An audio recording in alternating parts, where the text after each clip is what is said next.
Good morning sa inyo. Salamat naman at ngayong araw ay tahimik pa rin dito sa amin.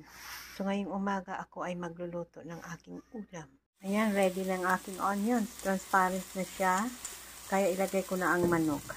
Aking manok, parang mas marami pa yung onions ko sa manok Pero gusto ko yan guys, mas marami ang onions and garlic.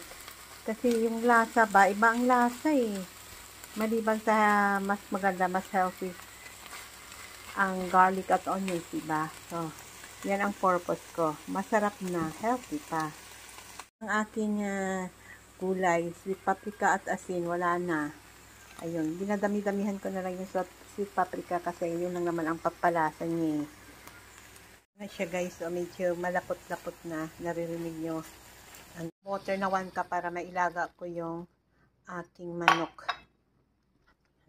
Yan, kukunto nilang ang tubig. So, time to put, ang ilalagay ko ay yung carrots. Lagyan ko siya ng carrots para medyo makulay.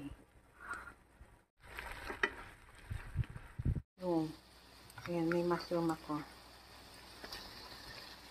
Masarap kasi pag maraming mushroom. Lalo na kung maano yung ng mushroom yung lasa ng chicken, ang sarap. Yan ko pala siya guys ng curry powder.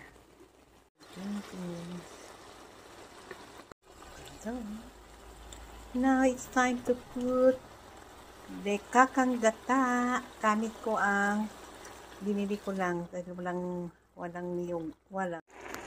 Ngayon ko lang nalaman, ito pala ay chicken curry. Hindi ko alam kasi hindi pa ako nakakaluto ng chicken curry. This is the first time. So, tingnan natin mamaya kung anong lasa. Ito na pala ang bell pepper ko guys. Hindi na red bird.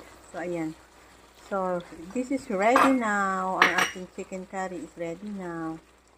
So, yan ang ulam ko for today until tomorrow.